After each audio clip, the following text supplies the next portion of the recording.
Hi, this is my son Christian, and he has special needs, which causes him to have sensory difficulties with certain types of sound and certain types of touch. This means that he would have an extremely difficult time trying to get a haircut at a local barbershop. So I learned how to cut his hair at home so he can feel safe and we can have that time to bond together as father and son. Now, for those of you that have been following this page for a while, you know that Christian's special needs also presents with a speech delay. So Christian doesn't really say a whole lot, so I try my best to create an atmosphere that he can feel safe and open to share what's on his heart and what's on his mind. Now, Christian has been kind of hinting to us that a very special day is coming up. Yup, Christian's birthday is coming, and he's about to turn 14 years old. Now, Christian has overcome so many things, but the one thing that I want to celebrate him about is the fact that at 6 years old, he spoke his very first words, and I just can't take that for granted.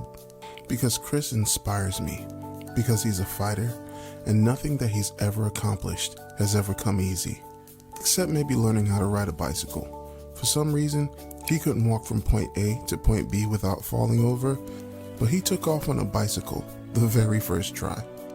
Who does that? Well, I have a lot more gray hairs now than when I did when we made our very first video together. And Chris is a whole lot taller than he was when we made our very first video together. And through the years, Chris has not stopped finding new ways to inspire me. Now I've had people come up and ask to pray for him so that they can cure him or fix him.